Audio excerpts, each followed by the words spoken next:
And we're live. Hey, hello everyone. Stu Myrick, Sports Guys Talking Wrestling. The Horn. Happy Thanksgiving, as it is Thanksgiving week, and it's going to be the weirdest Thanksgiving week in memory, just because of the old, the whole pandemic, the COVID, whatever you want to call it.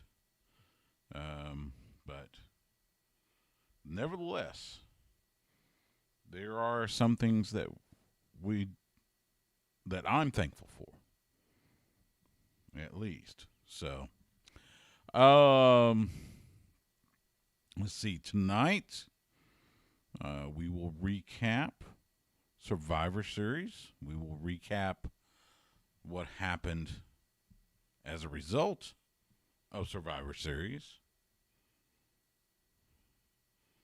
Forgive me, you know how this goes. It's the all right. Then let's do that so it doesn't ring while we're on the air.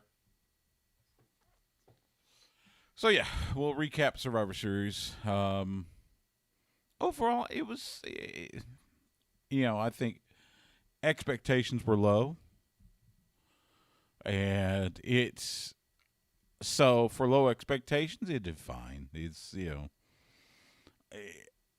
we talked about it last week. No implications, no titles on the line, no stakes.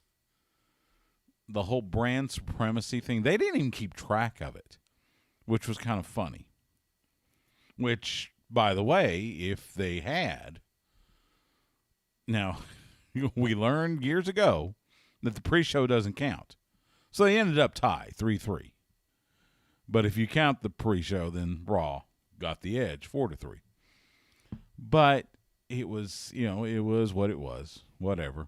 I think everyone, and if this isn't you, you need to really check your priorities. I'm thinking everyone that tuned in for Survivor Series was tuned in for one thing and one thing only, and that was the final farewell of The Undertaker. By the way, you see the bottle.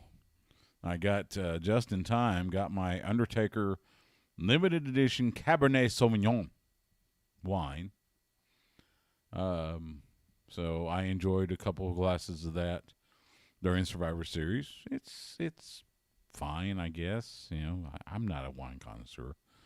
It either tastes okay or it doesn't. It tastes okay. Hopefully you stayed up after the Survivor Series and watched one more round of the Broken Skull sessions with Stone Cold Steve Austin and The Undertaker, telling more stories, knocking back a few shots of Jack Daniels, which was, gotta give his Chad Hastings calls him the Big U, credit on that one. It was interesting to see how they did it, and I thought it was weird at first. Then I heard something and it got me to thinking. So, you had the guests, these, the legends come out first, and then they show the video package. And then Vince is in the ring. He does his thing. He gives way to The Undertaker, and there's nobody. And oh, by the way, the legends have disappeared. And it was short and sweet. And that was it. I mean, the obviously the entrance was much longer, and the posing in the ring and stuff. And someone pointed out, and I forget who it was, someone pointed out that they want to save a true farewell type setting for possibly a Hall of Fame induction when fans can be in attendance. And that makes total sense. And for something like this, that makes sense.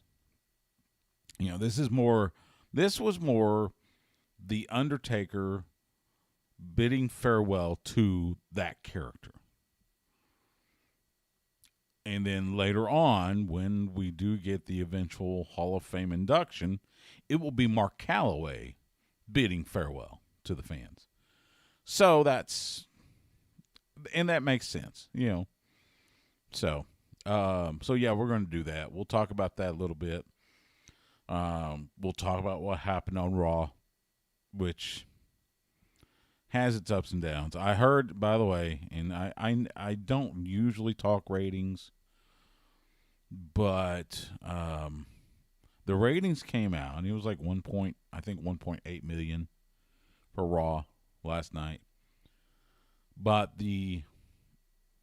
one of the things to note, because it's always been said that WWE, their audience skews older. Their audience skews to my age, 50 and over, I should say. Well, apparently, another indicator of that. So AEW does Dynamite last week on TNT, and it's fine. It's a Dynamite.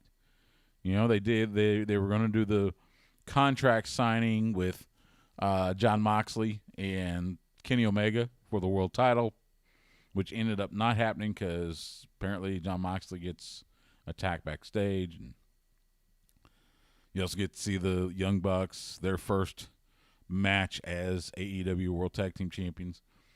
And there were some other things. I think what was it last week? I think was Thunder Rosa and Serena Deeb for the NWA Women's Championship, Women's World Title, which gave way to, looks like, Thunder Rosa feuding with Britt Baker, which seems to indicate Thunder Rosa may be joining the AEW roster.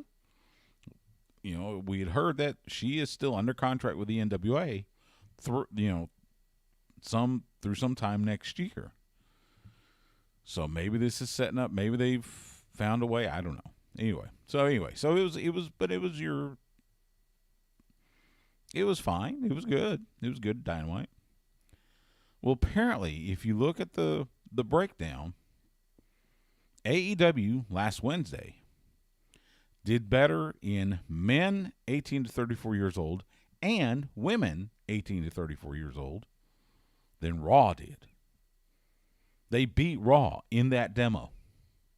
Monday Night Raw. USA Network. It's been on TV for over 25 years. And AEW beats them in that demo.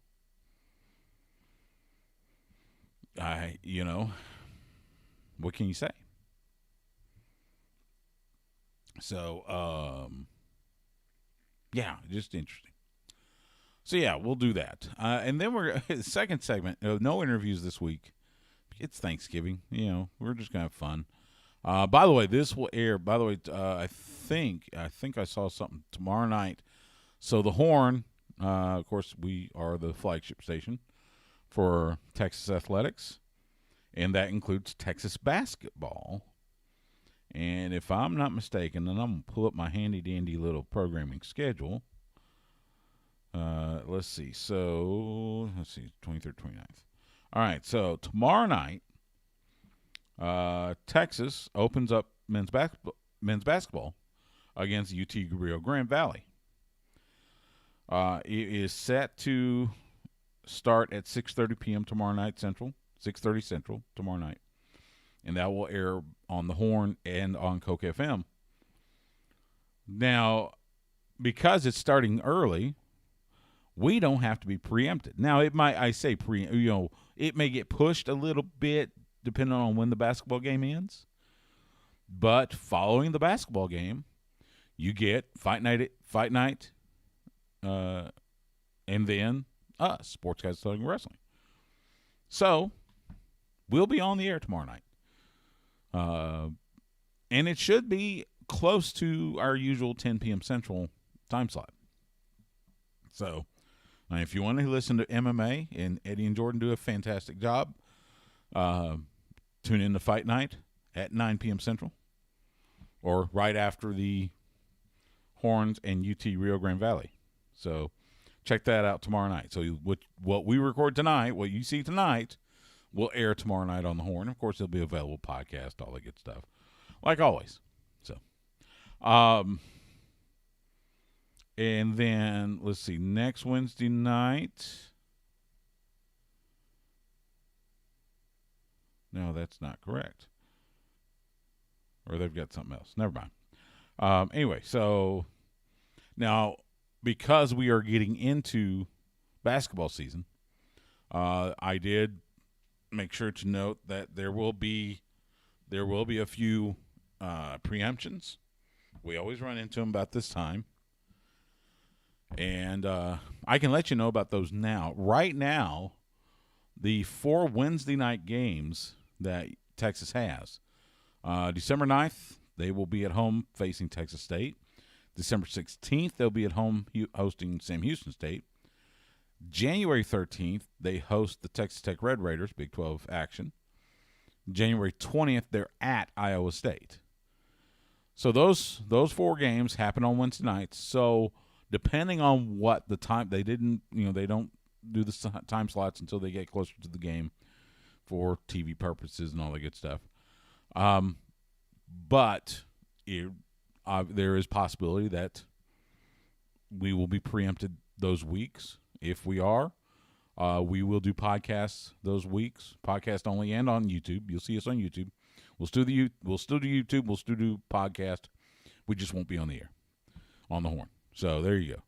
I also made note of the women's games, but I believe those air on 105.3 The Bat, our sibling station. It feels weird when I ever say our sister station because it's The Bat.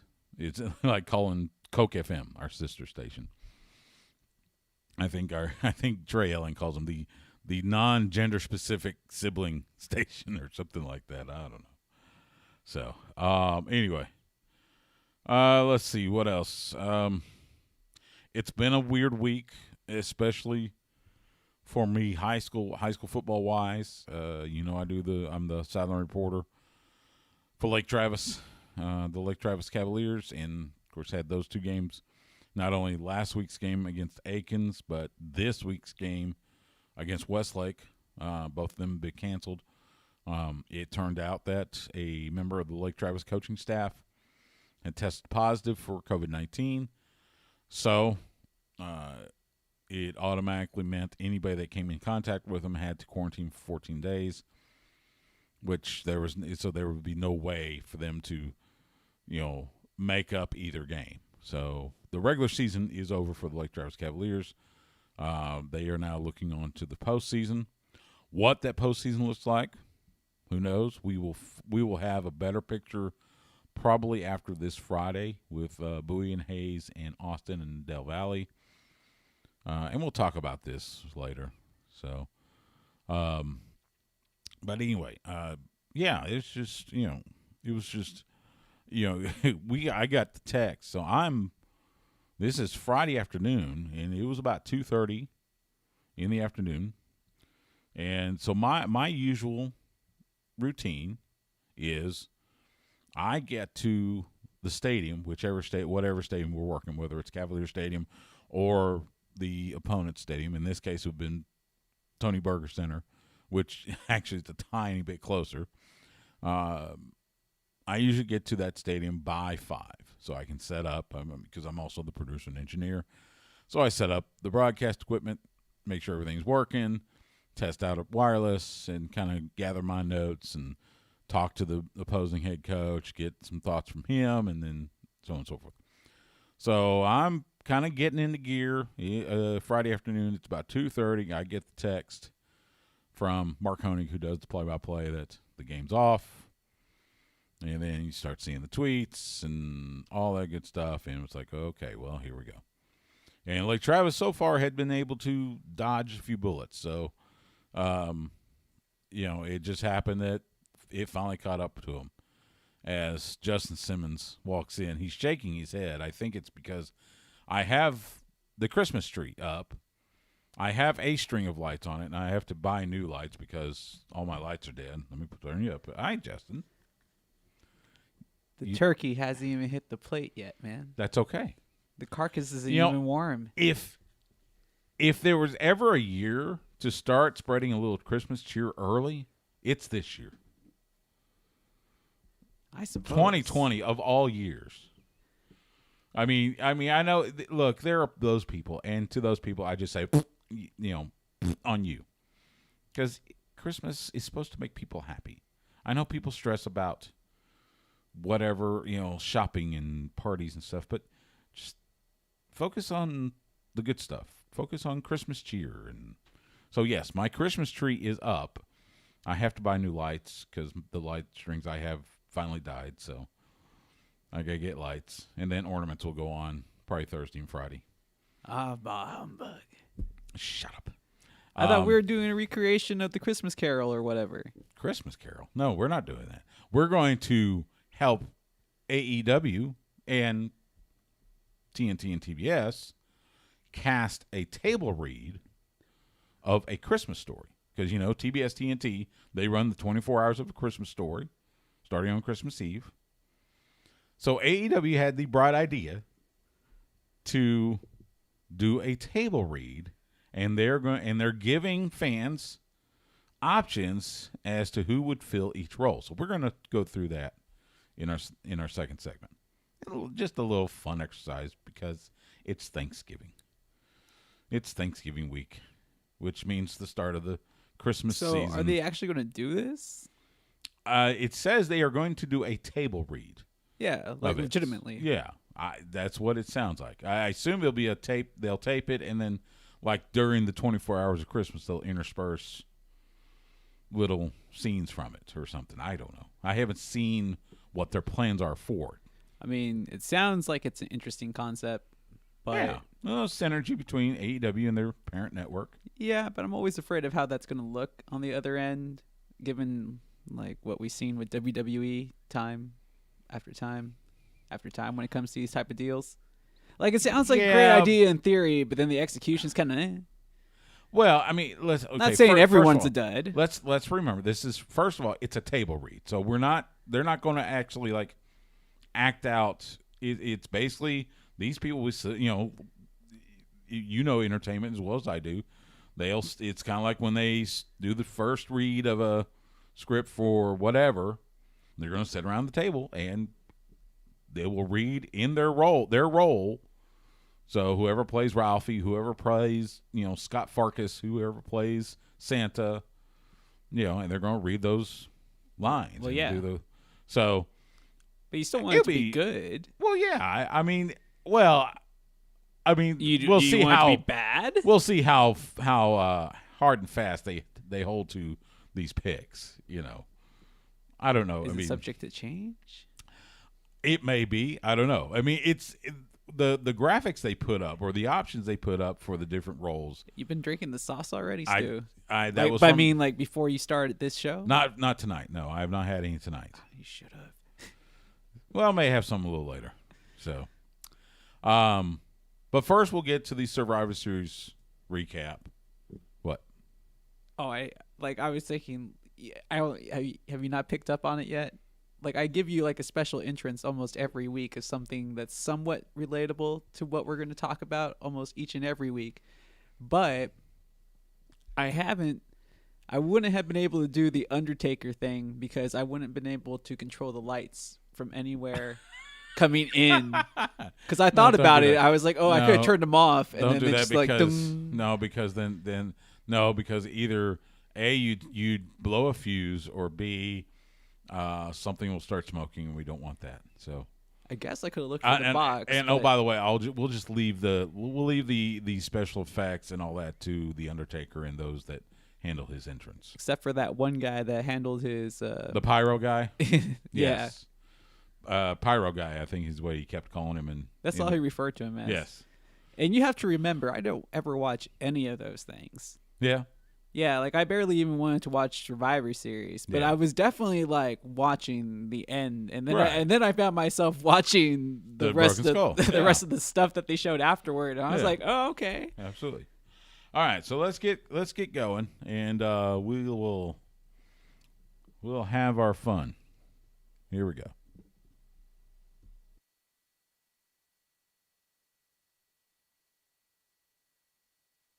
Hey, this is the hardcore legend Mick Foley, and you're listening to Sports Guys Talking Wrestling. When they're not covering the sports world, they're talking about the world of professional wrestling. It's Sports Guys Talking Wrestling. Now, with Justin Simmons, here's Stu Myrick.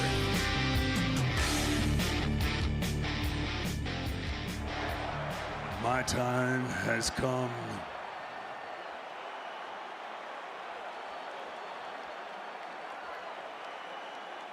to let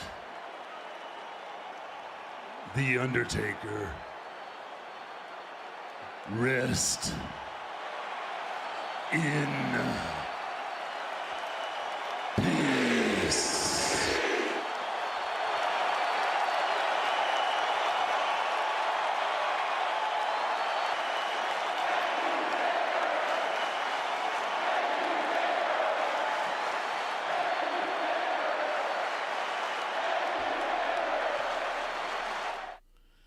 And with that, 30 years of the dead man end. Welcome to Sports Guys Talking Wrestling. On the horn, Stu Myrick, Justin the Smash Simmons. Or does it?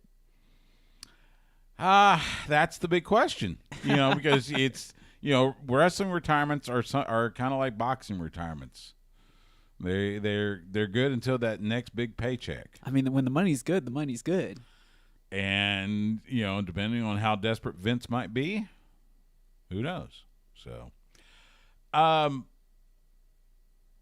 the audio courtesy of WWE Network, Survivor Series happened this past Sunday. Before we get into any of that stuff, let's go ahead and discuss the final farewell. Whew, that would take a whole episode, wouldn't it? First, well, this might have to carry into the. It didn't, because it was pretty short. I mean, the entrance was there. The entrance was long, and the posing.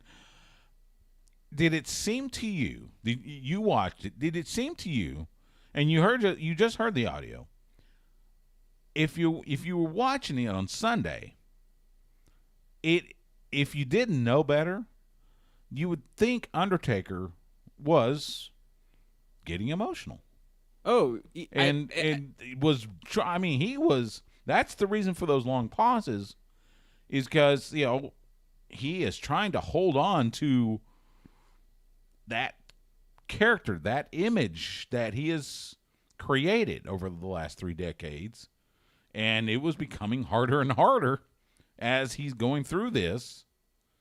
Yeah, he wanted to go out as the character. Yeah. He didn't want to go out as Mark Calloway. Right. But in all great wrestling characters, eventually the character morphs with the person, and we got to see like the final phase of the Undertaker, which was really him being exposed while in the Undertaker getup. So it was so poetic for it to end this way, and you have to imagine after 30 years of wrestling, that all the memories just have to be flooding back as you're saying your goodbye, like those little clips that are going through your mind. And obviously, you know about the illustrious career, not just in WWF, WWE, but as well as WCW, and then prior to that here in Dallas. Oh, yeah.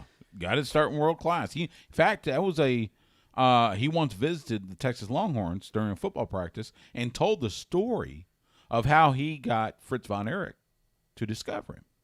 Yeah. They're in the Sportatorium there in Dallas, and they showed. So they did, after this they did the one more round Broken Skull sessions with Stone Cold Steve Austin, the Undertaker, and they showed the clip of him as Texas Red with, of all people, Percy Pringle III, a.k.a. Paul Bearer, as his manager there in the Sportatorium. Oh man, it was just meant to be. How poetic. Yeah, it was just meant to be. And, I mean, what a nice touch to add the, oh, yes. Yeah, and the hologram of Paul Bearer there with the urn. I mean, come on. Everybody had to have gotten a little teary, just a tad. Look, I don't care how masculine or how, macho you want to be. No pun intended. No disrespect to the wrestlers that were competing at Survivor Series, but let's be honest.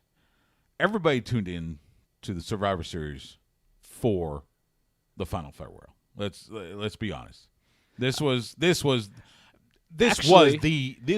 main event, and for a reason. Actually, at first, I was kind of on the fence about it. Really? Yeah, because you have to remember, for somebody like myself, like The Undertaker, while I acknowledge his greatness in the professional wrestling ranks and what he's meant to the business, I wasn't like a huge Undertaker mark like I was for Bret Hart or Shawn Michaels. So I was like, I understand though. So I'm going to, curiously tune in. I'm one of those when your team's not in the playoffs and you're going to check out the game just to Yes. see if it's going to be good or not. And if it wasn't going to be good, I wouldn't have had no qualms about turning it off. But I felt that it was, they were not going to let it be substandard for one of their greatest performers. And that's what I expected. No. And more or less, that's what we got. And you mentioned about, you got to see a little bit of, the Undertaker, and such. At first, the farewell, I was kind of like, okay, was that it? I guess that's it. And then someone mentioned it, and I don't remember who, and now and kind of got thinking about it, and it makes sense.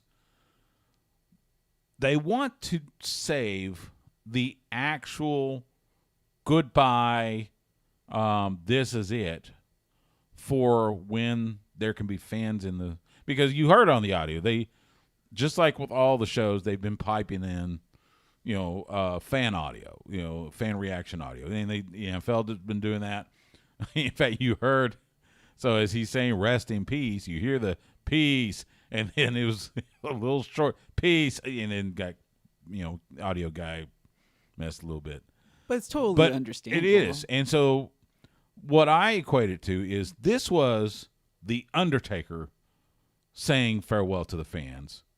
When we get that with fans in attendance, which I would think will be in his induction into the WWE Hall of Fame, when that happens, that will be Mark Calloway saying thank you to the fans.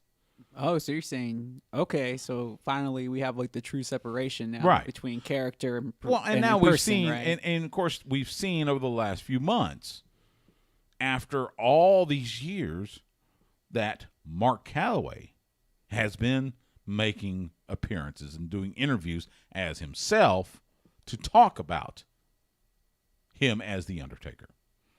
So that's why I think it is. I think that it's kind of the separation for that authentic fan reaction as opposed to the audio generated fan reaction, I guess they would put. But it was needed though. I mean, it hit. It was like a great movie. Like it hit all the beats, It did. and it was just like, wow. It made you. That's when professional wrestling is good. It's not necessarily like the action or the work rate. It's the story and telling the story, and this one being a huge retrospective befitting of a true legend of the industry. Yeah. I mean, there will never be another character like this. Oh Lord, no. It's impossible. There will never be a run like this. There's no way on earth. I mean, the guy's longevity alone. Yeah. I mean, you think about 30 Flair, you think about like Harley Race, Right. but he's right up there. 30 years in WWE. And like you mentioned, there's also WCW, there's also World Class, there was Memphis. Yeah. So you're talking, if you talk the entire wrestling career of Mark Calloway, you're talking 35 years at least. It's longer than most of the wrestling fans nowadays have been born. Yes. Or when they were born, yes. More than longer guys, than workers. most of the wrestlers Right. have been alive. Exactly. The guy was already in the middle of WrestleMania streak for most of them, right? Yes. Think about what was it when he debuted the American Badass gimmick? Was probably when most of the wrestlers on the roster were like in elementary school at least. Oh man, I was like in high school, so yeah, I'm at that age now. So I forget sometimes. I'm like, it's been a while. I'm old now. Anyway, just it was absolutely fitting. The appearances, it was kind of weird the way they did it. They had the legends come out, and then they disappeared after they showed a video. They were gone, and it was just Vince in the ring. He makes the intro. Can we talk about Vince? How good that was. At least for me, I thought if it wasn't for the Vince, you could tell that everybody was being emotional that night, including Vince. And I love that he gave us that one more rip-roaring Undertaker. Yeah, but you could classic tell Vince. But you could tell it was hard for him because he was, he's very emotional, and of course he is.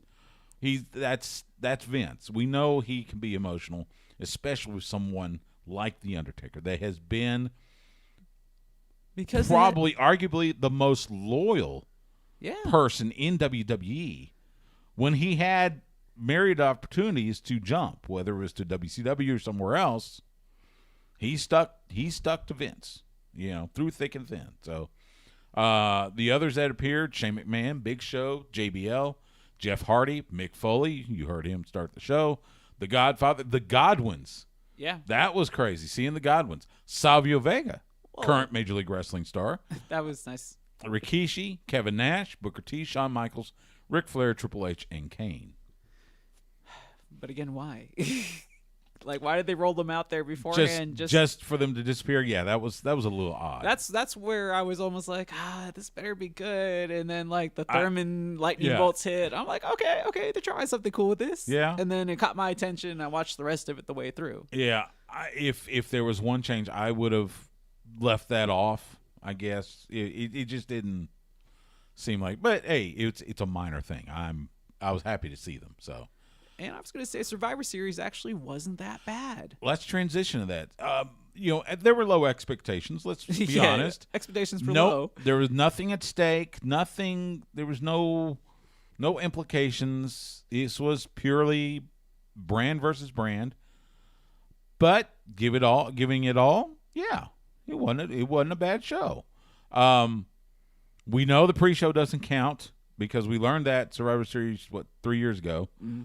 So you notice they didn't even keep track of which brand won which match. But if you just in case you were curious, it was split 3-3. Did you? Because I was like, I now that you mention it, I did not. It was 3-3. Now, The Miz did win the Battle Royal in the pre-show. So if you want to count the Battle Royal, Raw gets the edge. Of course. Sneaky Raw. Let me ask you this. Did you have a problem with The Miz winning the Battle Royal? Nah, he's a good character. I'd rather have it go to a good character. You don't think that Dominic could have used the rub? He's already in a major storyline. I'm kind of split on that. I get that. Yeah, Miz, good character. I get that, but part of me was kind of hoping, let the kid have it. Isn't he having like a season two coming up for his show? Talk about Miz and Mrs. Yeah. On the USA Network? Yes, it started already. Oh, well, see, I think. All the more reason to have him carrying some stuff. The men's Survivor Series match, that was like just, paint by numbers. Everybody from SmackDown gets eliminated. That was weird. Well, but it was weird in a fun way, I guess. Seth Rollins giving himself up for the greater good and getting the boot from Sheamus, which was kind of hilarious, honestly. It was, and of course, this is to write Seth Rollins off so he can go be with Becky Lynch and their soon-to-be-born baby. Mm-hmm. So, congratulations, Seth and Becky, on that. Did you see I think we talked about this. Did you see those pictures of Seth and Becky on Instagram with the pregnancy? Oh, no. Good Lord, Becky looked fantastic. She just looked. You could tell she was glowing just in the pictures. Interesting. It was seeing Matt Riddle and Otis square off during the match. That was interesting. Oh yeah, that was kind of neat. It was good to see Otis. It was funny that they had Jey Uso being the last guy on SmackDown with the whole thing with Roman and the table and the family and whatever. So. Yeah, went ahead and buried a whole brand just to kind of keep that storyline going at the top. Kind of nice, right? Yeah. But hey, it's a good storyline. But hey, why not? The women's match. This was the most 2020. I don't want to say it's a millennial finish, but Lana becomes the sole survivor by basically doing nothing. Oh, you're talking about the Survivor Series matches. Yeah. I was all like, honestly, those matches weren't that good. The best matches were the tag match and the women's match. Yeah, and we'll get to those here in just a second. Okay. But the women's Survivor Series match with the Raw versus SmackDown, it was kind of like, am I the only one that thinks that it was hokey a little bit? Well, yeah, it was meant to be. Well, it's supposed to be feel good. They're supposed to be. They're trying to turn Lana into a babyface, or trying to pose her as a babyface. You can't see that working. It's not clicking. It was kind of like when they tried to make Lacey Evans a babyface. I think Lacey Evans had a little bit better chance just because of the whole U.S. Marine thing. I think it'll work better for Lana if she gets to drop the accent and everything, and we just keep on seeing what she posts on social media, and that ultimately becomes her character on WWE. I can see her being a big star. Well, she's dropped the accent. She doesn't have the accent anymore. I don't know what it is. It's still Lana. There's not really much. No, you can't change her name. There hasn't been much change as far as the base of the character. You don't see her. But we never really even knew what her character was beyond being Rusev's wife. True. And Very being true. foreign. And now that she's no longer foreign, then what is she? And I think that's a big problem. Yeah, and as soon as they give her a backstory, not one character backstory, but a true backstory, then I see people buying into her as somebody that can overcome the odds. Yeah. You mentioned the tag match. I think that might have been match of the night. That match was so awesome. That was great. Good on Street Profits. The problem I had was Monday night on Raw. So you have New Day get challenged by the Hurt Business, who they beat the week prior. So they have the match. Apparently it was a botch count out. But the only thing I can figure out was there was a count out for the New Day, but it wasn't supposed to happen. But the ref did what you always hear every ref say: if they mess up the cue, you keep counting because there's still rules. Yeah. And so they restart the match, and then New Day pins Hurt Business. And it's the same problem that WWE does with some of their champions. They repeat matches, and I get maybe they need to fill 3 hours, but it was kind of like, again, what was the point? You just said it. You have to fill 3 hours, and you have a lack of tag teams. But that's going to get. I on mean, the roster. It's very quickly becoming a not an excuse. But let me ask this, just to ask. Would you rather it be like the old days and they would just trounce some jobbers instead? And granted, right now they probably can't have jobbers because of COVID. You can't just have random people invited in. I'll take that over beating the same team twice in a row.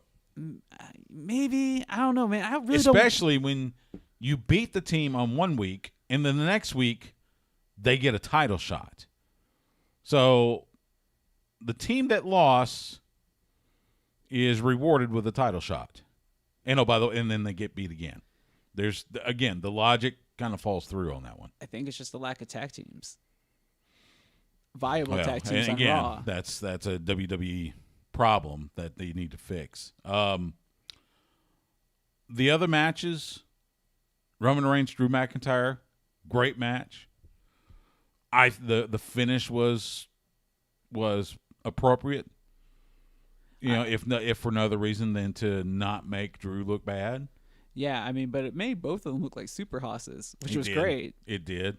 Maybe a little long. You cussed Jay for just messing up the match, not necessarily for interfering. Just man, it was a good match. Well, I mean, you had to end it that way, though. Yeah, and it made perfect sense. And both came out looking really great afterward. Asuka, Sasha Banks. Oh man, that was my match. A good one. That was my match. I was a good one. Not expecting Sasha Banks to throw it down like that, and she threw it down with Asuka. She did, and she got the win. Yeah. Now there's if you listen to rumor innuendo, there's a possibility about Asuka and Lana challenging Nia Jax and Shayna Baszler for the women's tag titles. Whether it's at TLC, maybe a tables match at TLC. I'm down with that. Yeah, why not? Why not? I'm beyond griping about the fact you don't have established tag teams, but WWE doesn't care about tag team wrestling, so whatever. Bobby Lashley, Sami Zayn, that happened exactly the way you figured. And they've made the sad thing is they've made Sami Zayn out to be almost a comical character. But he's supposed to be like this swarmy, I want to say that chicken style heel, you know? Yeah, chicken ass. I get that.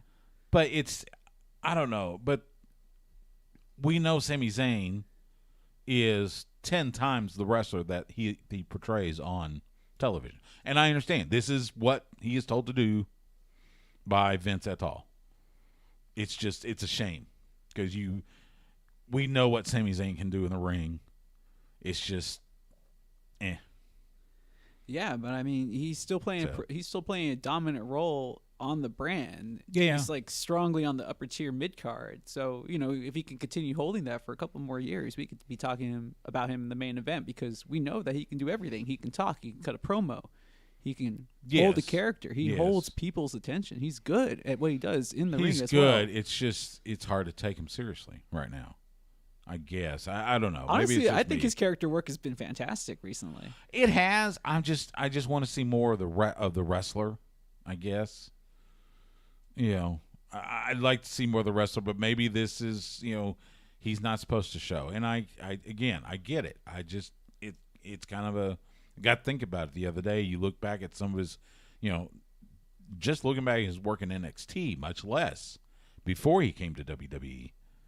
And he can go. You just but that's current iteration. You don't see much of it. That's different. I mean, that's years and years of bumps and such. And if you're gonna make a huge payday, and they're telling you to cut your work rate into half, I mean, then by all means, save your body and save it for the big shows. Not every show you have to be out there like Superman bumping around. Yeah, you're right. I totally get it. Overall, like you said, pretty good show. Yeah, for Survivor Series. It was fun. It was what it was. I still say they need to get rid of the brand versus brand and go back to, 5 good guys, 5 bad guys, or something like that. Maybe. No love for the Gooker? The Gobbledygooker winning the 24/7 title. I mean, but how on his 30th anniversary. Yeah, how nice of a callback though. It's like, everybody premiered. And allegedly that was Drew Gulak in the Gooker. So good job, Drew. Who was the original Gooker? It was a Guerrero. I know that. I want to say it was it Hector? I thought it was Mondo. It may be Mondo. I'm not really sure which one. Yes, but I know it's a Guerrero. Talk about a throwback. All right, we're going to switch gears when we come back from this timeout. AEW is planning to do a table read of the popular Christmas movie, A Christmas Carol. We're going to help them figure out who should read each role. That's coming up next on Sports Guys Talking Wrestling on the Horn. You said A Christmas Carol. Did I say A Christmas Carol? Dadgummit, I'm going to have to go back and edit that. Christmas Story. See, because you said Christmas Carol. Because I thought we were and I'm looking at Christmas it. Carol. I'm looking at it on my sheet. I'm going, it says A Christmas Story, and of course I said A Christmas Carol. Oh, good God. I was like, I thought you were doing the Ron Burgundy day. It's been a long day. I'm ready for the Thanksgiving break. So, at least I got a turkey. That's nice. Got a turkey. Yeah. Gonna get together with a few friends, a few select, safe, they're healthy friends, and we will break bread together. So, all right, here we go with segment 2 of our show. AEW does A Christmas Story.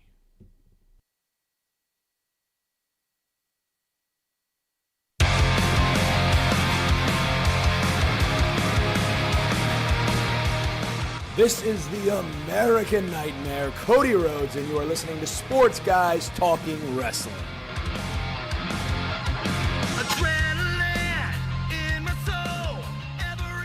Sports Guys Talking Wrestling on the Horn. Stu Myrick, Justin the Smash Simmons. We try to give as much equal time to both Rhodes brothers. Although Dustin, we get a whole lot more, and we love that. Our honorary third co-host. Our honorary AEW correspondent. Yeah. But we got to give a little love to his younger brother, Cody Rhodes. Cody Rhodes. That's right. He's got the name back. Yeah. He's got the name back. So I saw on Twitter at AEW, All Elite Wrestling, at AEW. AEW, proud to be partnered up with Turner Media, TBS, TNT, of course, AEW Dynamite every Wednesday night. 8 p.m. Eastern, 7 p.m. Central on TNT. So one of the great holiday traditions as we get ready for Thanksgiving and the start of the Christmas holidays, one of the great traditions is 24 hours of A Christmas Story. that TNT and TBS air starting on Christmas Eve. Well, AEW tweeted out that they are going to do a table read of A Christmas Story. And they have asked wrestling fans to pick what roles, who fills which roles. And as I pull up the various graphics, I'm going to show these to Justin as well as to our YouTube audience. By the way, in case you didn't know, if you're listening to us on the Horn or on podcast, if you didn't know, we do this show live on YouTube every Tuesday, 7:30 p.m. Central. Check us out on our YouTube channel. Stream it live, and it's what you will hear the following night. But we try to do a little bit of fun stuff. And you can also find like past interviews as well, right? Absolutely, including the one from last week with the Undertaker's wife, Michelle McCool, who I was going to get her into the Lake Travis Westlake game before that got canceled. Oh, that's right. Well, they were going to be in Florida anyway, so. But apparently Michelle McCool loves high school football. Nice. So first chance we get, we're going to try to get Michelle and the Undertaker to a Lake Travis football game. That's cool. Seeing they don't live too far. So here's the graphic that they have presented. And I'm going to put this on the camera, see if the camera's not. It's not going to see it. We'll put them up on Twitter. This is just off of their Twitter, right? This is off of their Twitter. So this is, again, at AEW, and we'll put it on our Twitter at SGTWATX. So you start off, the two parents, the Parkers, will be played by Cody and Brandy Rhodes. That seems fair. And the narrator will be none other than good old JR, Jim Ross. But what about Now Shavante? Well, that's coming. That's coming. But can you imagine Jim Ross as the narrator of A Christmas Story? That's beautiful. He's already narrated so many people's lives. So let's start with what is probably the main character of the story, Ralphie. Don't shoot your eye out. Who would you cast as Ralphie? Isn't it? MJF or Sammy Guevara? Oh, man. Neither one of those two. No, you got to pick one or the other. MJF or Sammy. Really should be like Marco Stunt or, what's the guy's name? Jungle Boy. But, well, I mean, if it's going to be the star of the show, it has to be MJF. You're saying MJF? Yes. Okay. You know what? That could be fun. As much as we love Sammy, MJF as Ralphie can be fun. So we're going to make notes here. I think he has more range. We've already seen that he can sing, so just in case it turns into a musical for some reason. This is true. Okay, so Ralphie's younger brother, Randy, spent a lot of time in that cupboard under the sink. So who plays Randy? Scorpio Sky or Mark Quinn from Private Party? Oh, that's tough. I mean, like, how much does he feature in the actual movie, would you say? He's he's the kid that gets bundled up and then has to go to the bathroom when he's all bundled up. He's I feel the that whiner. Scorpion Sky would make that more funny. Yeah. I mean, nothing against Mark Quinn, but yeah, I think our friend Scorpio Sky would make a pretty good Randy. Yeah, because I mean, if it's a more comedic role, I just feel that Scorpio Sky is going to. Well, have that. let's remember, A Christmas Story is somewhat comedic. All right, Miss Shields, the teacher, who wants the essays, write a theme on what they want for Christmas. Who would you cast as Miss Shields? Britt Baker or Big Swole? Ooh. I'm going Big Swole. I'm going with Big Swole. Yeah, let's go Big Swole. There's something about Big Swole that just screams Miss Shields. Although it would be funny if we could get, her name just Vicky Guerrero. Oh, that would be good. We're gonna put her down as honorary mention. Just in case if she was like, wasn't sure she's under contract anywhere, but if she isn't, that would be perfect. That would be fun. Excuse me. All right, so one of Ralphie's friends talks about his old man getting him, whatever for Christmas. Who would you cast as Schwartz? Le Champion, Chris Jericho, or Eddie Kingston? I mean, they would both be really funny. That's just it. I mean, like if I pick one, will the other one be available somewhere else down the line? No, because they've got choices for each one. I'm sorry, man. Jericho. It's always Jericho. See, I think I might put. I don't know. Okay, let's go Jericho. Let's go Jericho. I like Eddie I wonder Kingston. what Eddie Kingston would do with I that. don't think there'd be much of a drop off, but I mean Jericho's the GOAT. If anybody's gonna make anything work, it's gonna be Jericho. Yeah. All right. Flick. He's the kid that gets the double dog dare to stick his tongue on the frozen flagpole. Who do you cast as Flick? Ortiz or Matt Hardy? I mean, is it regular Matt Hardy or is it broken Matt Hardy that's going to be like reading this? I don't care. I'm going Matt Hardy. I don't care what. He can be broken. He can be Matt Hardy version 1. He could be big money. I don't care. I mean, is he going to make up the words as he goes along? I'm sure he will. If he's broken, he will extrapolate. Is that a good one? Have do you say frozen condensation in like broken universe dialect? You have to ask Matt. I'm not. I have been broken, but it's been a while. So all right. Scott Farkas, the bully, the kid that terrorizes him until Ralphie finally beats him up at the end, towards the end. Who do you cast as Farkas? Miro or Absolute Ricky Starks? I mean, I just think Ricky Starks is entertaining. I want Ricky in that one. But I mean, Miro needs to be a part of this too because he's just a funny dude. Yeah, I know, and I would put Miro. I think one of the next ones would be good. No, but I will say Ricky Starks. Yeah, I'm gonna go Ricky because he would add some swag to it. I just imagine. Yeah, I think you're right. It's just there's just certain things. All right. So Dill, who is Scott Farkas's he's the smaller kid that hangs out with him. I'm telling my dad because he was getting. Who do you here? Now this is an absolute twist. Who would you cast as Dill? Nyla Rose or Allie the bunny? Nyla Rose. Easy. Nyla Rose. Yes. Yeah, I think that's kind of a no-brainer. I think I would go with the Beast as well as Dill. Exactly. Something. Plus, instead of having Farkas being bigger than Dill, now you got Dill being bigger than Farkas because Nyla Rose, I think she's a little bit bigger than Ricky. Yes, but now we're just talking about their acting chops because they're just reading this, not having to act this out unless it turns into some sort of acting out. We'll see. I don't know.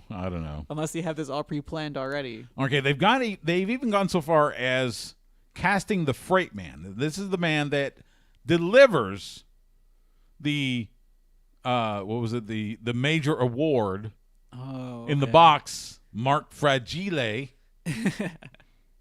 And we of course find out that the major award is that beautiful, leg lamp. So who do you want? Brian Cage or Luchasaurus? I mean, is Luchasaurus going to wear the mask? He's got to. I mean, that's part of the character. It's got to be Luchasaurus in the mask. We love Brian Cage to death, but come on, who wouldn't love to get a major award from a freight guy wearing a dinosaur mask? I mean, my question is, who's going to play the lamp? That could be Marco Stunt. The lamp. That would be pretty hilarious, honestly. All right. 2 more. Okay, the announcer on the radio where he does the Ovaltine and the thing. Who do you cast? Tony Schiavone or Taz? Oh, Schiavone. See, I would have gone with Taz. You could, but Schiavone is Schiavone. There's no T there. It's just Schiavone. I know. Or if you're Chris Jericho, it's Schiavone. Skivani? No, Schiavone. Is that what he calls him? Yes. All right, I'll go Shivani just because at least Shivani's a friend of the show. By that I mean he's been on our show. So, all right, and the last one we had to save the best for last because every Christmas movie, especially a Christmas story, you gotta have Santa Claus. Who do you cast as Santa? You'll shoot your eye out. Lance Archer or the Butcher? Oh, Archer. Wow. Okay. Can you imagine what either one would look like or be like as a Santa? I mean, I think they would both be great, but a 6'10" Santa. The Murder Hawk Monster. Yeah. I mean, his hair's already like reddish color already. All he has to do is throw some ornaments in there. He'd be good. Oh my God. Kind of reminds me of that one time we were working a match and he came out and he was in character already. So he came out from behind us and like, I was pretty scared. Not going to lie. I was just all like, normally, but Yeah. I mean, he's just such a big imposing figure. You're just like, you freak out a little bit. Okay. So that is the table read. Now, if you have ideas of your own, by all means, let us know. And yes, go outside the choices. If, like we said, we could have Marco Stunt play the leg lamp. You could have where's another character? The people, the Wicked Witch that bothers Ralphie in the line to see Santa Claus. Have that be Britt Baker. Yeah. There's others, and of course, if you think of another member of the AEW roster that would fit one of these roles better than what they have put out, let us know. Tweet at us at SGTWATX. But I mean, given the choices, I feel we put together a pretty strong cast. I'd say, I think this could be a Emmy Award winning broadcast here. What country? Well, let's not go that far. We won't go there. So, all right. When we get back, we will let you know what's happening on the Horn this weekend as far as football goes. Got a couple other notes before we head out for Thanksgiving. You're listening to Sports Guys Talking Wrestling, and you're listening to the Horn, where Austin talks wrestling. Oh my God! Oh, that's good. All right, so I'm gonna have to tweet that out here a little later. And good Lord, that's some good stuff. Still, Lance Archer is Santa Claus. Yeah, I think that one's gonna be pretty good. Oh, man, I mean, if it works out that way. Again, I don't know if they already have this all predetermined and done Who already. knows? And this is just. I'm not saying they would, but just for the sake of setting up something and having it promoted a few weeks out and just having it done, Right. just to make it easy on everybody. Yeah. I mean, I wouldn't put them past them. It's just logical, Well, I'm sure they'll tape it probably in the next couple weeks or something, just to have it in the can, ready to go. Then TBS or in TNT, again, they can intersperse these while they're running. Yeah, I mean, do we really even know how they're going to do it still? What do you mean? Like A Christmas Story? Yeah, like It runs 24 hours straight. They have commercial breaks and stuff. It's like every year. yes. I mean, I've watched it for the last 20 years, I think. I think I've seen the movie like once, Oh, I mean, I've like seen all the it. way through once. I used to date somebody that, was like a Christmas Story fanatic.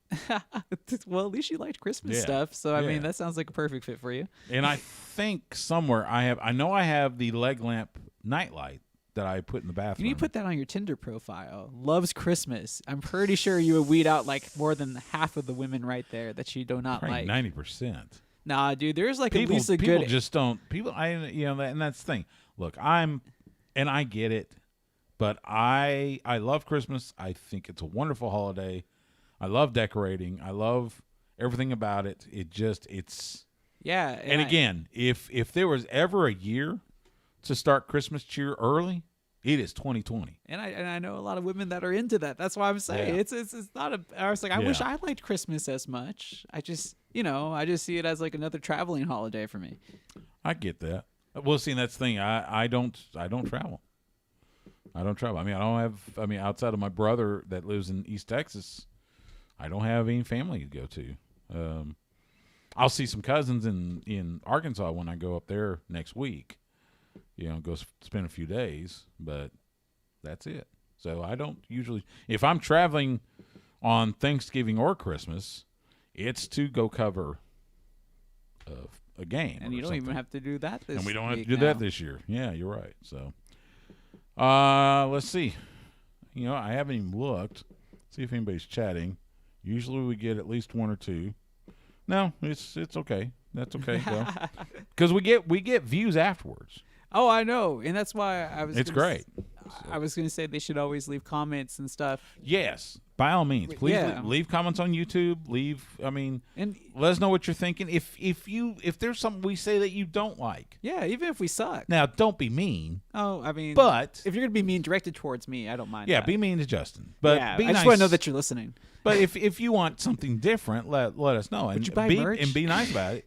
If we had merch, we'd sell it to you. But Well, we do have 2 shirts. We just don't have any in we don't production. have we haven't made any. Yeah, we haven't made any. But I mean, it's years. 2020. I mean, 2021. I mean, it's supposed to be a big year, right?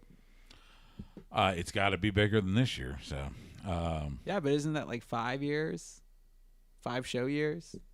yeah, we were doing January this thing will be our 5th anniversary. January 2021. because I was like, Since we started as a podcast. see, like we're gonna have to go back and go look at like the year that we first started, and then kind of go back and see what we saw, and then kind of have like a review. I think we need to do that. Yeah, I could see us doing that. In fact, I saw earlier.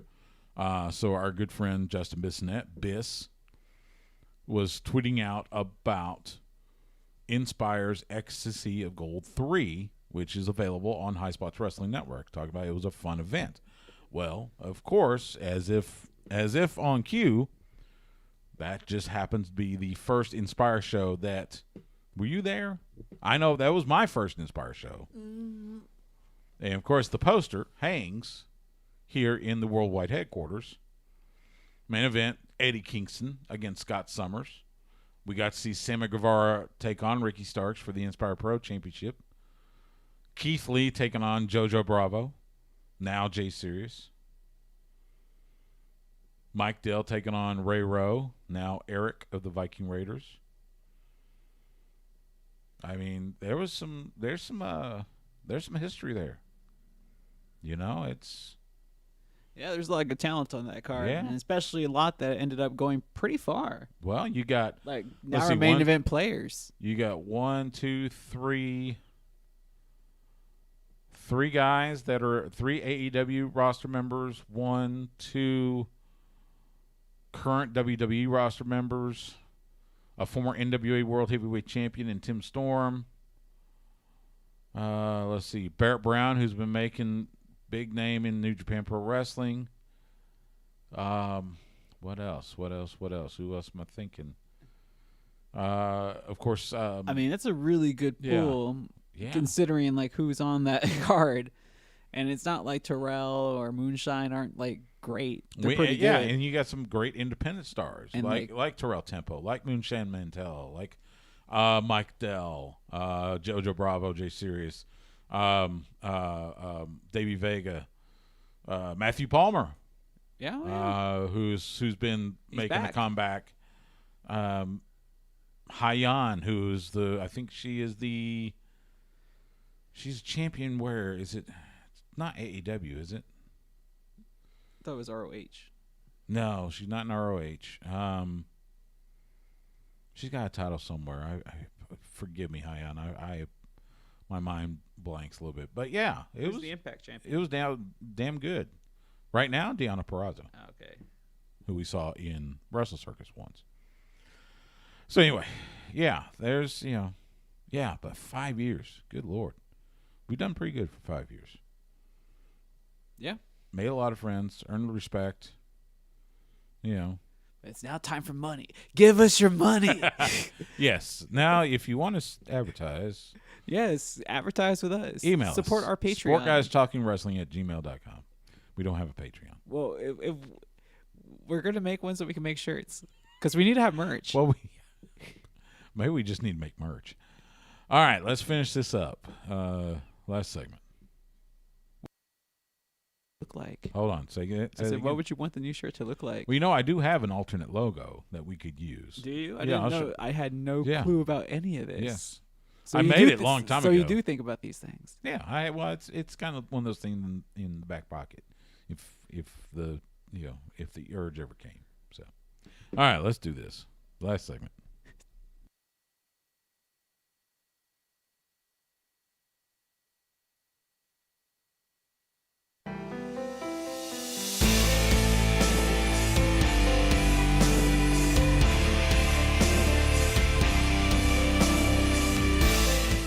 This is Matt Taven, the most decorated athlete in Ring of Honor history, and you are listening to the Sports Guys Talking Wrestling.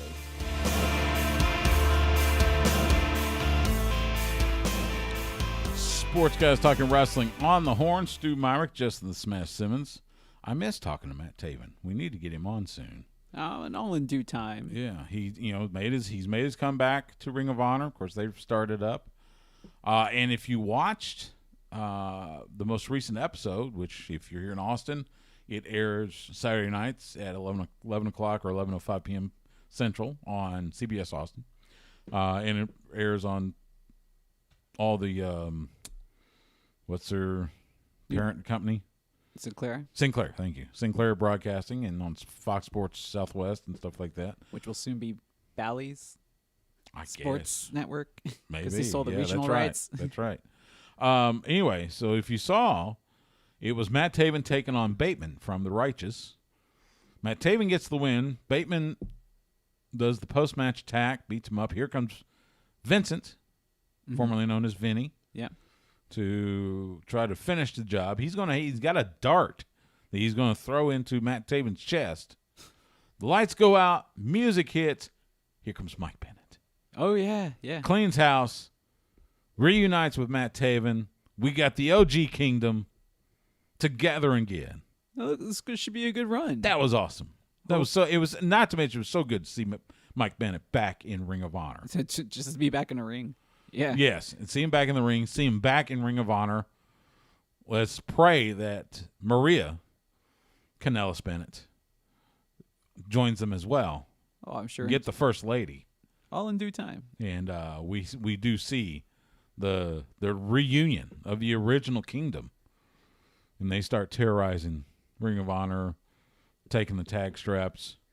I hate to say it. Maybe even go to New Japan and get the those tag titles. It's been so long since we seen Mike Bennett work. It has like been. on a consistent basis. I'm interested to see how he's going to feel like, as a day-to-day wrestler. I know he's worked a few matches with United Wrestling Network, aka and NWA. He was on Talking Shop-A-Mania, Yeah. the first one, the worst pay-per-view ever. He's done a little bit here and there, but this will be like the first big run. And Yeah. and like you said, I think Big run in a while. he even tweeted out on his Twitter, home, and it felt right. Mike Bennett belongs back in Ring of Honor. Nothing wrong with taking the money and thinking that you're going to get at least a decent push, and it that's just didn't right. come to fruition. It didn't. I hope And that he got and paid. It's kind of sad. It's kind of sad. You mentioned the Undertaker wine. I got my Undertaker wine, which if you're watching on YouTube, you see it on the table here. Got it on Friday before Survivor Series. Now, it's a Cabernet Sauvignon. Is it an industry thing where they only have 30 barrels for small batches, or was that made on purpose because Royal Rumble? I think it was a 30 years, so 30 barrels.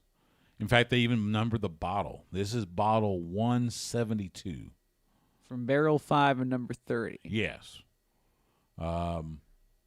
It's pretty good. Vintage 2018. A 2018 vintage Cabernet Sauvignon. How was it on the nose? It wasn't bad. I mean, I'm not the biggest wine connoisseur, but I liked it. It wasn't harsh. It wasn't heavy. It was a easy drinking wine. So, very tasty. And of course, I had a couple glasses Sunday night, toasting the Undertaker. I was going to say that bottle Our fellow looks like Austinite.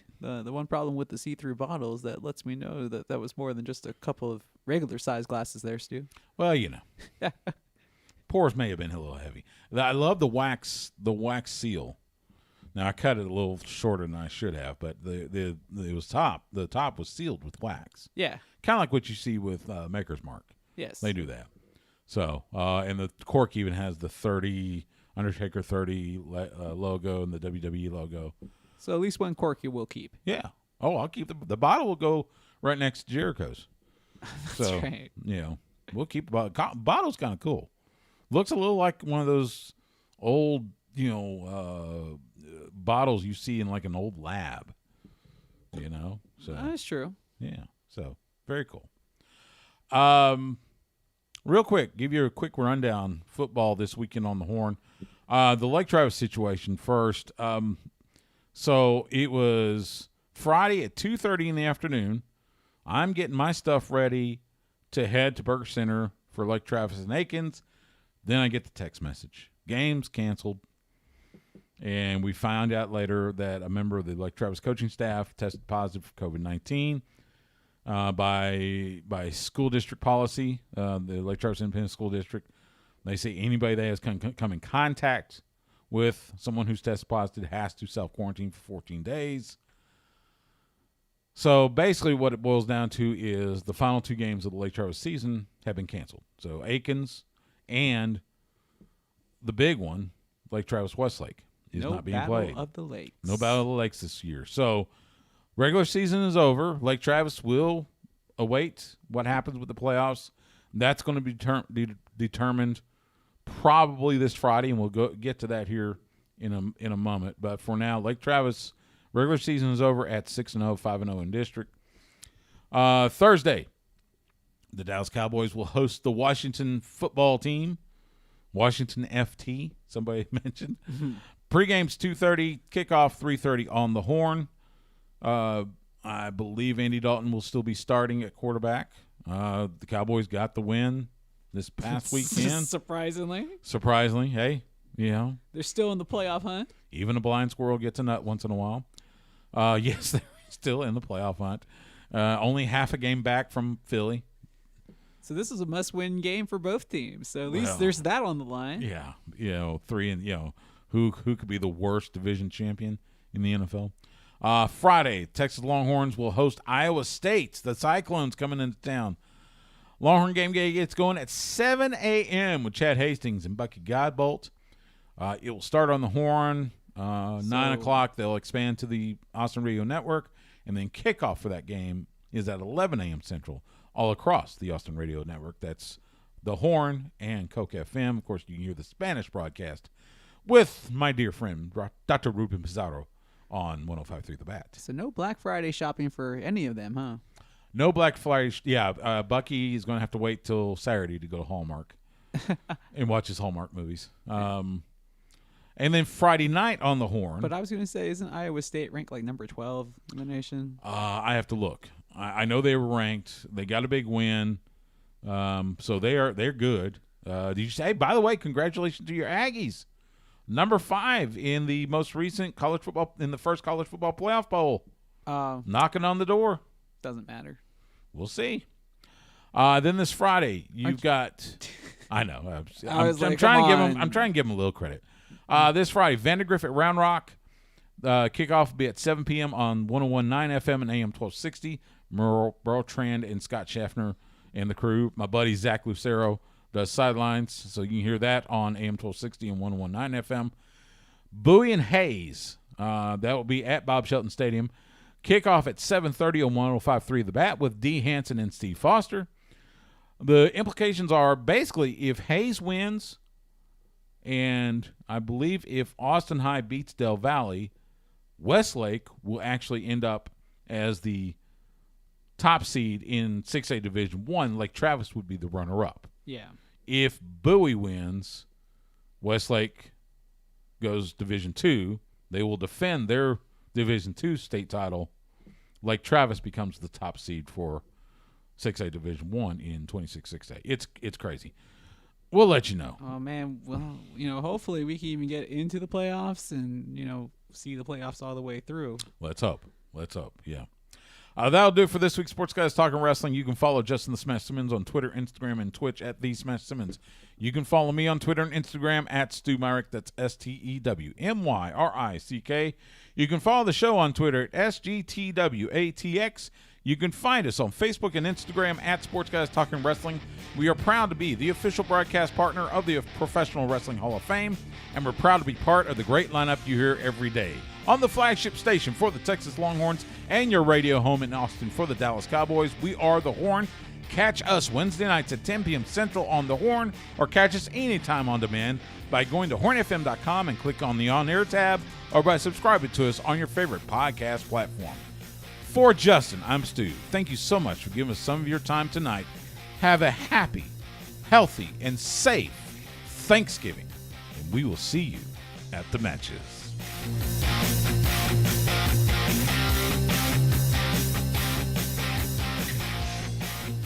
Goodbye and good night. Bang!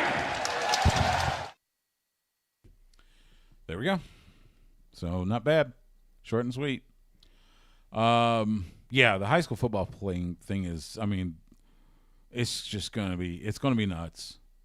In fact, I heard Hank Carter today, the head coach of Lake Travis, heard him on with Craig Way and our former co-host, Jeff Howe, on Light the Tower, talking about that. And your heart goes out to them because, I mean, the kids were, you know, those kids are looking forward to Aikens. They were definitely looking forward to the Battle of the Lakes, and now they won't see the football field again until, you know, around December 10th, 11th for that first round of the playoffs. And we don't know against who yet. I suspect we will find out.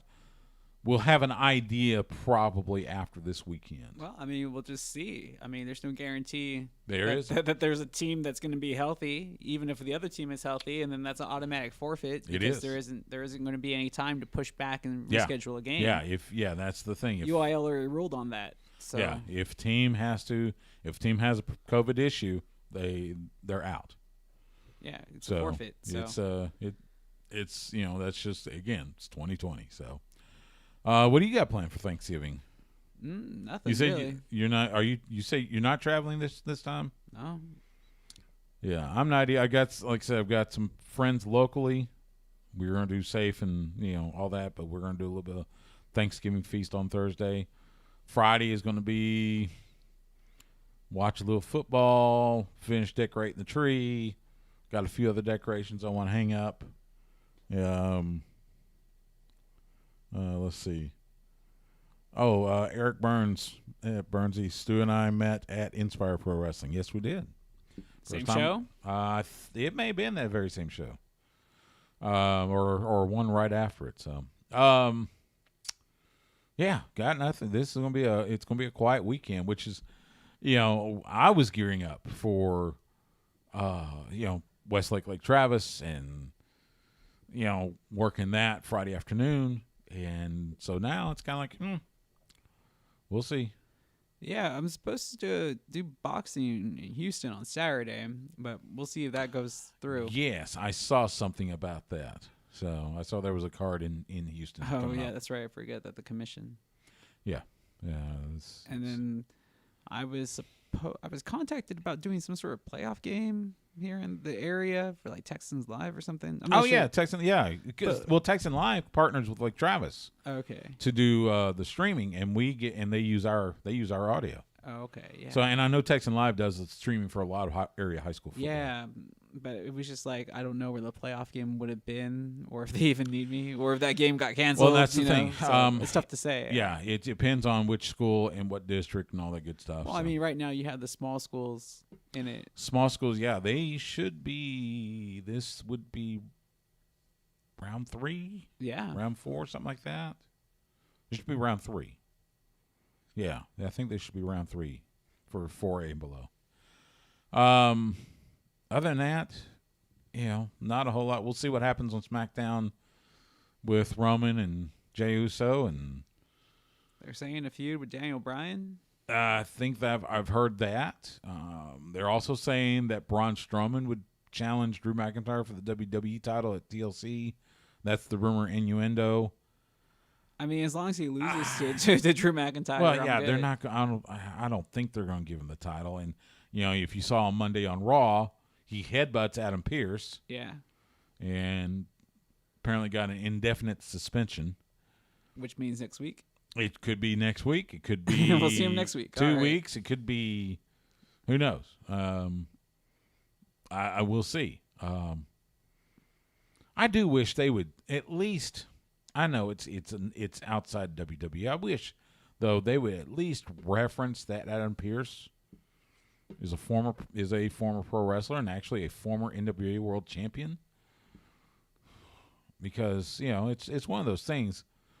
A lot of people that watch WWE probably have no clue who Adam Pearce is. True. They don't know him as Scrap Iron or Scrap Daddy. The 5 NWA title reigns. Oh, I know. It's a weird thing, though. Yeah. It's a weird thing. But, hey, we know who he is, and we know to respect him as a former world champion. I mean, the fact that he has a prominent role, on television, and I'm thrilled for him. It doesn't matter when it comes in your career. Absolutely. Like, to have it now and for him to be, like, good in his role. I mean, that's he really ever asked for. He really is. And as long as he's getting paid, I mean, if you're getting This is paid in the business and the profession you want to be in, you're getting paid and you enjoy your work enough, then by all means, have at it. That's true. That's very true. So yeah, they did the number 1 contenders, and it's ended up being AJ Styles, Keith Lee, and Riddle.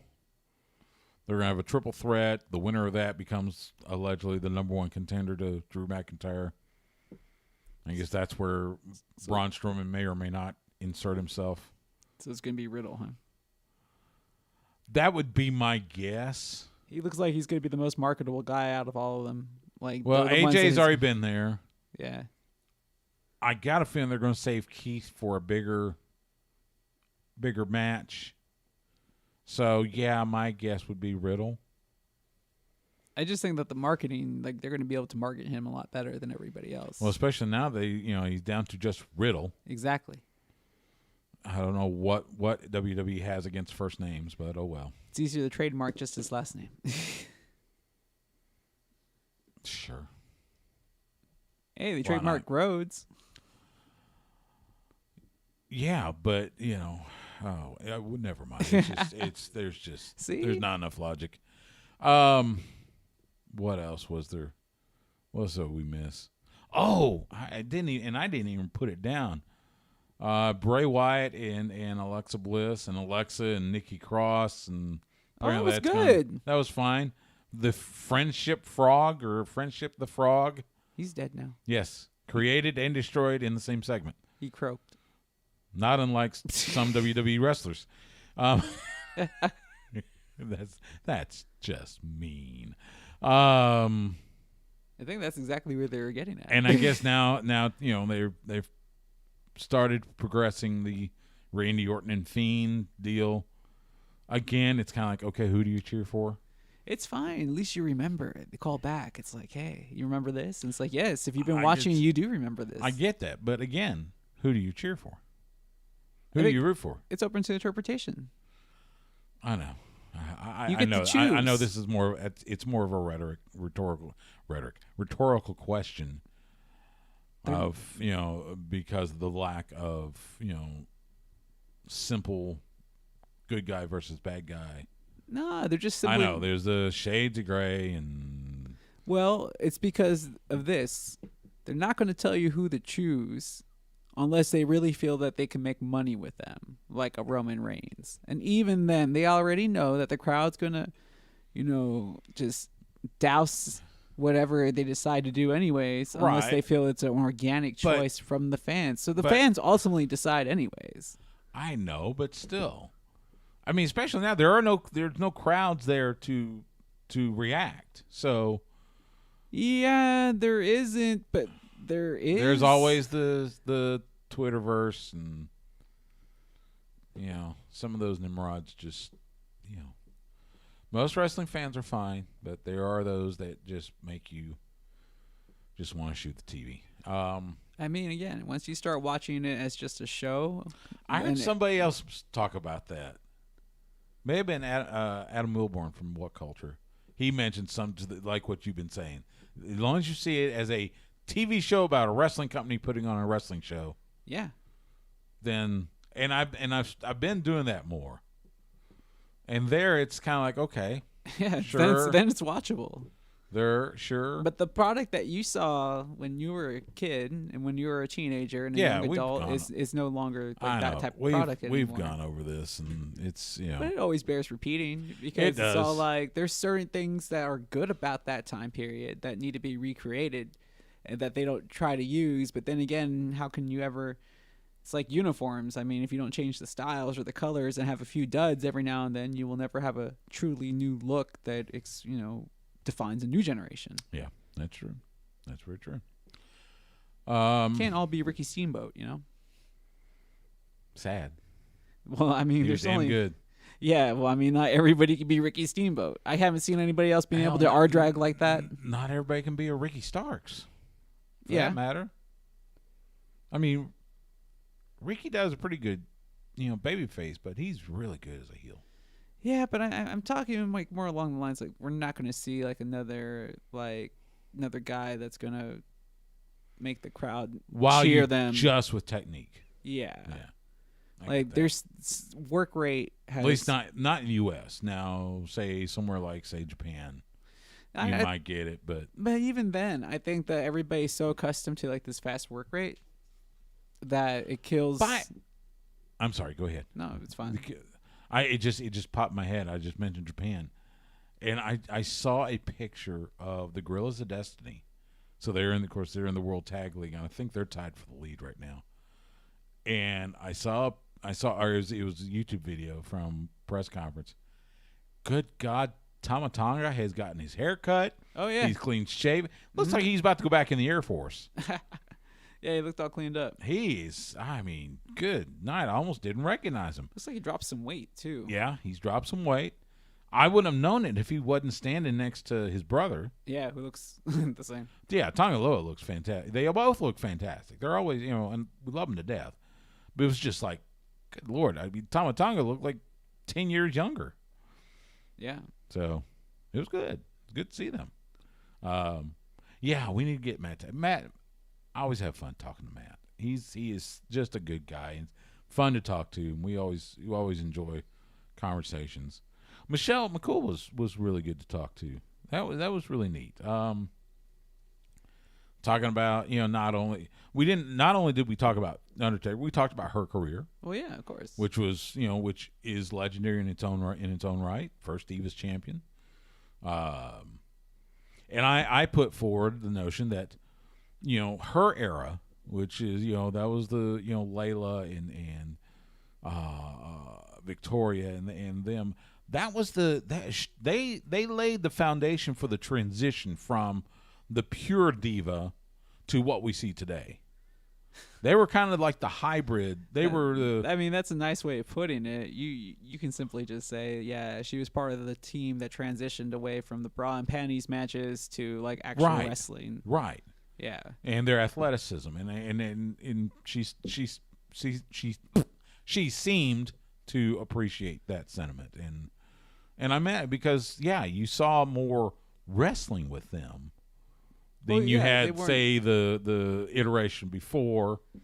And again, kind of that was the start of what we now see from women. So it was really cool. Because somebody like Layla was like hired during the Diva Search contest, wasn't she? So was she. So was Michelle McCool. So to be like part of that was originally hired for one aspect of what they were televising as their product, and then to put in the work to make the transition to be part of the next wave of what they were planning to do. Yeah. I mean that's a testament to her and like the other ladies that were found, just through like Trish Stratus also, like, oh, you're just a model, you're just a fitness model, person, yeah. It's like, can you really do this? And Right. it's like the answer tended to be yes. Right. We talked a little bit about the Undertaker's loyalty to the Longhorns. Of course, she is loyal to Florida State. She's a Florida girl, so she roots for the Seminoles, and will root for them if Florida State and Texas ever meet up. As I mentioned, she loves high school football. She wants to go to a game, so first chance we get, we're going to try to get her and the Undertaker out to probably a Lake Travis game. That's probably the closest to them, down in Southwest Austin. But I don't know. It was a fun conversation. It was a good conversation. Big thanks to Joe Vila and the PR staff at WWE for setting that up. It was good to talk to her. Nice. Being a fellow Austinite, and we're one of the few that can say that. So what else? But yeah, and I got to thinking about the whole 5-year thing. So January. So we started as a podcast on January 6th, 2016. So, yes, this January we mark 5 years. We'll have to come up with something that we want to do, whether it's look at an event from that month. Maybe we look at the Royal Rumble that year. Yeah. That would be the easiest thing. And think about what we were looking at then. Who knows? Maybe I'll find a way to try to get Jeff Howe to come do the show with us for a little bit, or at least join us on phone. Yeah, I was going to say travel might be an issue, but phone. Well, it depends on doable. travel, and then depending on because he covers basketball for 24/7 as well. Of course, you hear him every day on the Horn with Craig Way from 10 a.m. to noon Central on Light the Tower. But yeah, we may bring in Chad Hastings, may bring in a few others, see if maybe we can get Dustin to come by and help us celebrate. That's about it. We should sign off. Get this in the can so that you can hear it on the Horn, and on podcast. But yeah, we will be back next week. Like I said, so next week it's they start basketball season. So Texas versus UT Rio Grande Valley. That will air. Is that next week or this week? Anyway, one of them. So it will air. I think it tips off at 6:30. So it will end in time for listeners to be able to listen to both Fight Night at 9 p.m. and us at 10 p.m. Now it might be like 9:05 or something like that, depending on the end of the basketball game. But we will be on the air next week. We will let you know if we get preempted for future games, and of course, if we do that, we'll do podcasts and YouTube Live. So, but for now, for Justin, I'm Stu. Have a great Thanksgiving. Be safe. Be well. Enjoy as safely as possible, and we'll see you later. Good night.